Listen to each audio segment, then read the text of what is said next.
guys! Welcome to our YouTube channel! If you are new here, hello and kamusta ka? My name is Lili and this is my baby Mallory A. Lili. So for today's video, we're gonna be showing you how to make a breast milk fertilizer. So by the way, we are using a leftover breast milk. So before kasi ayoko may nasasayang na breast milk ko. So ang ginagawa ko, binibigay ko siya sa mga fur babies ko. Apparently, hindi siya kasya, nag-aaway sila. So, I decided na why not ibigay na lang sa mga plant babies ko. So, before doing that, nagtry akong mag-search sa Google or sa YouTube kaso wala akong makitang reference kung paano ko siyang gagawin. So, that's why I made my own formulation na lang. And somehow, it's effective. So, if you are interested to know on how I do it, then keep on watching!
Kung katulad ko kayo na breastfeeding mama at may mga plant babies kayo at home, why don't you try it as well?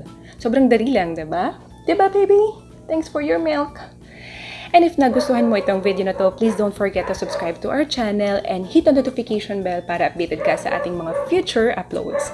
And comment down below if meron kayong mga suggestions or comments. Sasagutin ko yan for sure. Thank you for watching and see you on my next video! Bye! Say bye, Mallory! Bye!